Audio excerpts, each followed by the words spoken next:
যে নবী নিজের সকল চাওয়া পাওয়াকে, সকল ভালোবাসাকে আমরা উম্মতের জন্য কোরবান করে দিয়েছেন, সেই নবীকে ভালোবাসার দরকার আছে না নাই? লা ঈমান লিমান লা মুহাব্বাতা লাহু, যার অন্তরে নবীর ভালোবাসা নাই তার ঈমান নাই। লা ইউমিনু আহাদুকুম হাত্তা আকুনা আহাব্বা ইলাইহি মিন ওয়ালিদিহি ওয়া ওয়ালাদিহি ওয়ান নাস আজমাইন।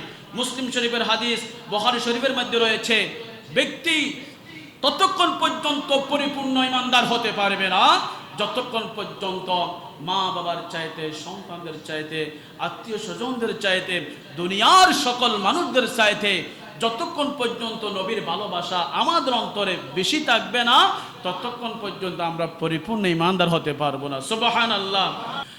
আপনারা শুনেছেন ভারতের জমিনে একজন হিন্দু ধর্ম প্রচারক, সে আমার নবীর শানে বেয়াদবি করেছে, কটূক্তি করেছে, নবীর শানে ইজ্জতে আঘাত করেছে। এভাবে প্রায় সময় এই ভারতবর্ষে দেখা যায় এই হিন্দু জাতিরা আমাদের ইসলামের আঘাত করে, নবীর শানে আঘাত করে, যেই নবীকে আল্লাহ তাআলা সারা দুনিয়াতে রহমত স্বরূপ পাঠিয়েছেন।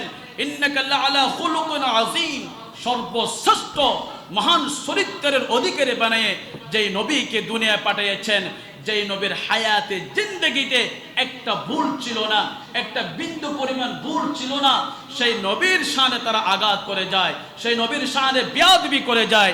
এমন কঠিন মুহূর্তে ঈমানদার মুসলমান কি চুপ করে বসে থাকতে পারে?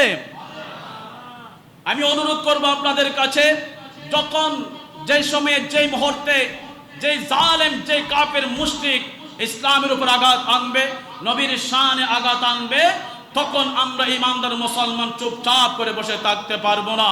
তাদের বিরুদ্ধে আন্দোলন গড়ে তুলতে হবে, জিহাদ করতে হবে।